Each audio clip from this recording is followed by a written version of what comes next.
Let me tell you a story with a twist you'd never expect. My spouse and I have been together for almost 2 decades, 2 school-age kids, a mortgage, and a joint loan tying us together in the sacred bonds of marriage and shared finances. We've got a little daughter too. Gardening is our thing. It's our escape. And oh, my spouse makes the best winter preserves. It all kicked off one scorching summer day. We ran into our neighbour, Mason, who dropped by for a cup of tea. He and I have always been on good terms. We both own a lot of tools, so we often lent each other a hand when needed. But recently, Mason had hit a rough patch. His wife left him, taking the kids along. He was a wreck, heartbroken and lost. Naturally, the neighbours, including us, did what we could to lift his spirits. We'd invite him over for a chat, share meals, just generally try to be there for him. One day, we cracked open some of last year's pickles. There we were, right in the middle of the city. My wife, Mason, and I, Mason, suddenly piped up, "Sophia, how do you always get these pickles so perfect?" Just the right balance.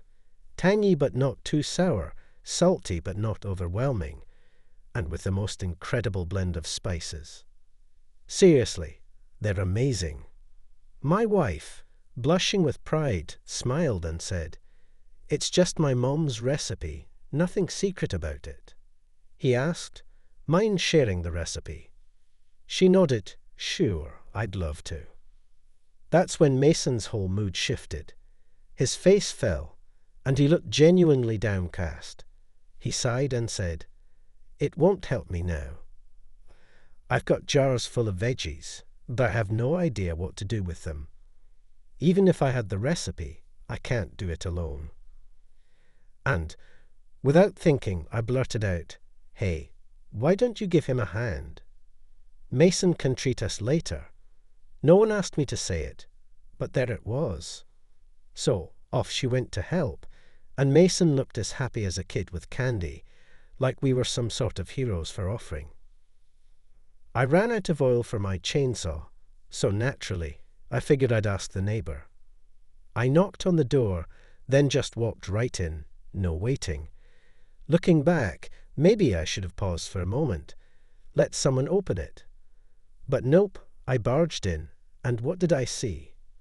There was my sweet neighbour and my dear wife, surrounded by empty jars, basins full of cucumbers, tomatoes, pickles, all laid out. But they weren't canning, oh no. I rubbed my eyes hard, hoping I'd imagined it.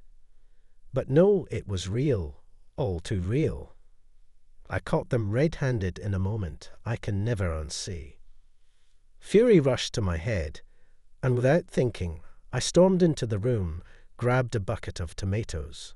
Don't ask why, and things escalated.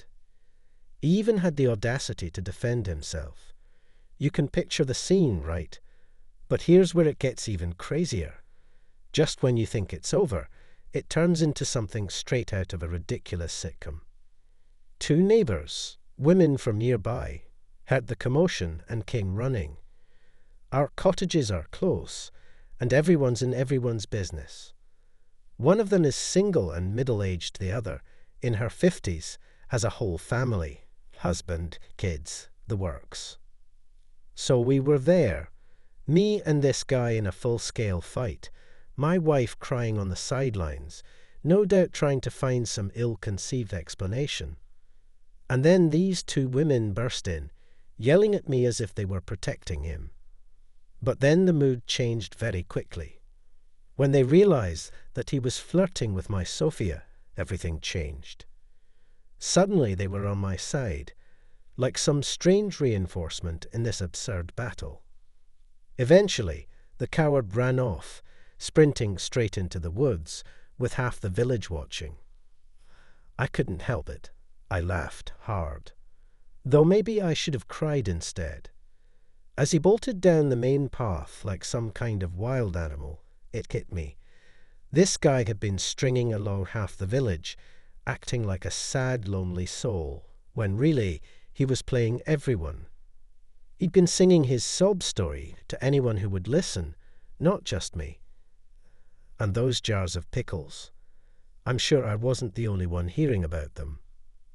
After that day, we never saw him again.